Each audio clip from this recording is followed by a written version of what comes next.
asalaamaaleykum mbokk yi ñuy seetaan ci seen plateforme Akan Mentor ñëwaat nañu tey ci seen fukkeelu vidéo ak juróom-ñaar ci cours bi di Microsoft Office Word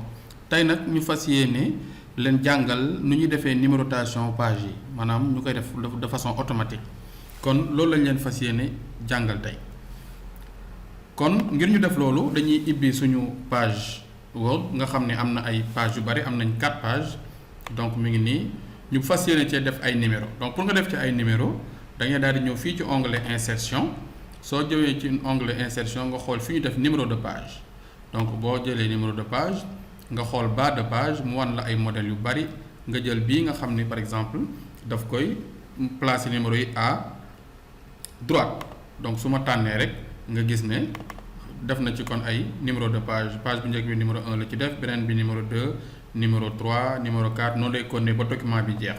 kon loolu mooy li nga xam ne lu ci am solo la bul def mukk nag maanaam bul tàppe mukk numéro bi manuellement ndax soo ko defee rek mën na jël numéro bi nga tàppe répété ko ci page yëpp te loolu du jubluwaay gi li ñu bëgg mooy numéroter suñu page yëpp 1 ba fii page yi am kon loolu mooy li nga xam ne lu ci am solo la. am na aussi beneen cas boo xam ne dina baax ngeen xam ko mooy su fekkee da ngeen bëgg boole pied de page ak numéro page donc xaar ñu annuler kon numéro yi ñu defoon léegi bu boobaa da ngay def mooy da ngay daal di ñëw insertion nga njëkk a tànn sa pied de page par exemple fii ñu jël bi léegi fii mën nañ fi def Akan Mentor par exemple Akan Mentor ndax lii pied de page la waaye dama ko bëgg booleeg numéro Akan Mentor fii ma def bureautique wow fii nag ma bëgg fee def kon suñu numéro de page kon su ma ñëwee fii ci troisième bi laa bëgg mu am numéro yi waaye mu conserver texte yi nekk ci pied de page bi kon su ma demee insertion daal di ñëw numéro de page daal di ñëw ni def comme ni ma defoon sànq su ma tànnee nii nga gis ne dafay daal di écraser kon sama pied de page bi la ma fa defoon kon dañuy annuler ñu dellu bu boobaa nan ngay def mooy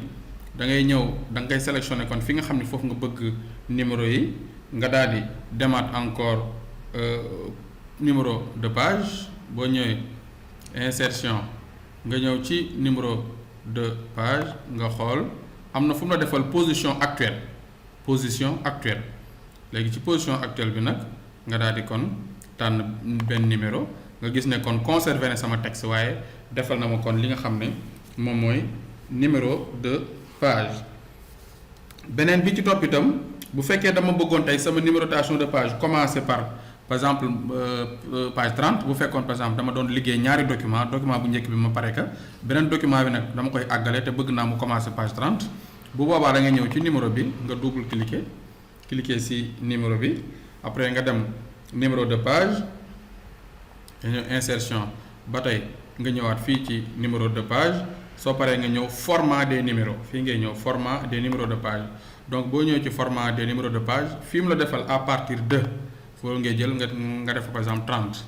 bu ko defee daal di valider nga gis ne kon page gis nga 30 la commencé après page 31 jëm suuf kon loolu la ñu leen indiloon tey ci numérotation simple yi dinañ duggaat ci numérotation yi nga xam ne moo xaw gën a compliqué tuuti kon ci cours yi ñu dëgmal kon ñu leen jox daje incha allah ci fan yi ci seen plateforme Akan Mentor